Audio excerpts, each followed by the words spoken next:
Minhas caras, meus caros, e continua a provocar estragos, não há como, um vídeo publicado por um ex-bolsonarista, acho que você pode falar assim, o Jackson Villar, pastor, que organizou 2 motociatas em favor de Bolsonaro dentro do chamado movimento Acelera para Cristo. Bolsonarista radical, extremista mesmo. A gente pode falar desse modo. Não é?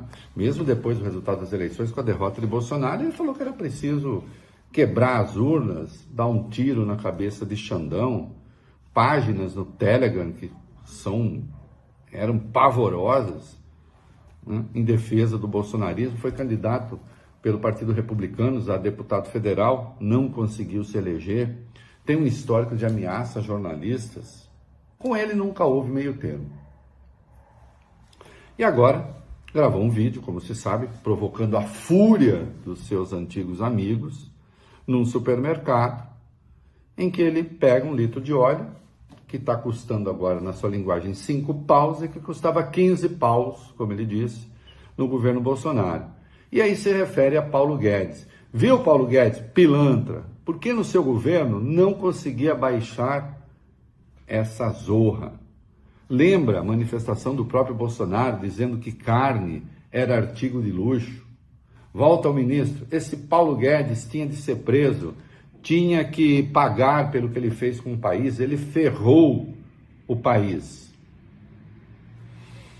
Olha aqui, eu posso não endossar as palavras, não acho que Paulo Guedes não acho que Paulo Guedes deva ser preso, mas eu quero voltar ele daqui a pouco. Já Bolsonaro, aí vai depender da investigação. Lembrando que o próprio Jackson Villar é investigado. Será que ele está fazendo um movimento para tentar livrar a própria cara? Bom, isso daí, as pessoas que se dedicam à investigação que decidam. Eu quero menos mangar aqui da conversão do Jackson Villar e dessas verdades óbvias que ele está esfregando na cara dos bolsonaristas, porque, enfim, muitos ali, de fato, nem têm as informações necessárias para constatar o que está em curso, mas uma inserçãozinha que ele faz no vídeo dele realmente é desmoralizante. Ele pega um pedaço de uma entrevista que Paulo Guedes concedeu a um podcast voltado para a área de mercado, de negócios, no dia 2 de março de 2021, e Paulo Guedes então disse que se o PT fosse eleito, o país viraria uma Argentina em 6 meses ou uma Venezuela em 1 ano e meio. E depois, com aquela ligeireza que caracterizava Paulo Guedes, disse, não, eu exagerei. A Argentina vai virar em 3 anos e Venezuela em 5 ou 6 anos.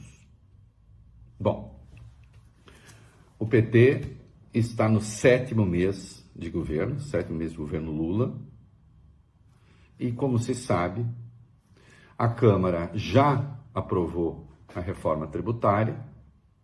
Assim que voltar do recesso, vai se fechar, a votação do arcabouço fiscal. Provavelmente a Câmara vai rejeitar as alterações que foram feitas pelo Senado.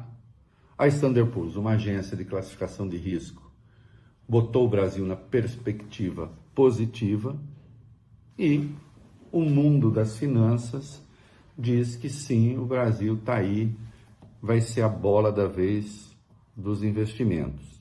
Já nem falo da inserção internacional do país. Então, atenção, Paulo Guedes, o incompetente, fazia terrorismo político sob o pretexto de apresentar questões de natureza técnica, quando afirmava que a possibilidade de a oposição ganhar a eleição empurraria o país para o caos. Ganhou, e em vez do caos, o que nós temos é a chance de fazer planejamento de longo prazo, aquilo que ele nunca apresentou. Lembro aqui uma afirmação do deputado Baleia Rossi, que é o autor original do texto sobre a reforma tributária, que disse ter tido a oportunidade de debater o assunto com o então ministro e ele não deu a menor bola, porque o que ele queria era uma nova CPMF para aumentar a arrecadação. Então, o que nós tivemos foi, ao contrário daquilo que se vendia para os mercados, nós tivemos foi a falta absoluta de planejamento. E não venham me dizer, mas acontece que houve a pandemia. Houve mesmo a pandemia. Quem é que vai contestar? Nossa, os mortos que o digam, não é mesmo, Jair Bolsonaro? Agora, Paulo Guedes e Jair Bolsonaro tiveram todas as facilidades concedidas pelo Congresso e pelo Supremo para tocar adiante um programa de contenção de desastres sociais. Em parte funcionou, em parte não, porque faltou ao governo ter a devida dimensão social da tragédia. E isso significava que havia outras frentes de organização e de mobilização da sociedade para conter desastres. E não aconteceu. Lembro que a inflação de alimentos disparou, mas isso não foi só aqui, foi no mundo inteiro, e o Brasil não tinha um plano de emergência, por exemplo, para combater a fome. E ela campeou no governo Bolsonaro. Então, essa ideia de que, tivemos um governo que era muito competente. Não era competente coisa nenhuma. Não preparou o Brasil para desafios do futuro. E isso, quem está fazendo, curiosamente, é o governo daquele que essa gente dizia levaria o Brasil para a argentinização ou para a venezuelização. Então, reparem, eu costumo brincar não, é sério. O capitalismo brasileiro tem encontrado uma saída, tem encontrado uma resposta. Vejam vocês, quem diria, com o presidente Luiz Inácio Lula da Silva. Não é? E o que sobrou até agora àqueles que se opõem é o caminho da extrema-direita mística, que lida com assuntos que são literalmente do outro mundo. Então, a importância do Jacques Villar nesse episódio todo está menos em desmoralizar o bolsonarismo do que em evidenciar que o governo que tínhamos não dispunha de alternativa nenhuma e de resposta nenhuma para os desafios do futuro. Aquela frase de Paulo Guedes evidencia isso. Era movida a preconceito, a arrogância, a falta de saídas e de respostas para os desafios da economia brasileira.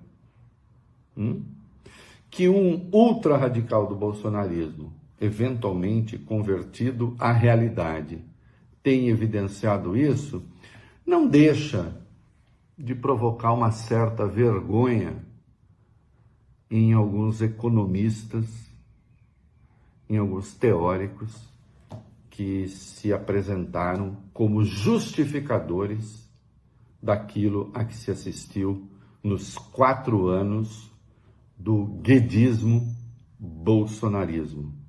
Ali sim, podia não ser o caminho para a Argentina, podia não ser o caminho para a Venezuela. Era o caminho da injustiça social e da tragédia social que nós vimos, ao fim de tudo, no Chile de Pinochet, sempre considerado um exemplo por esses valentes. Não é mesmo? É isso aí.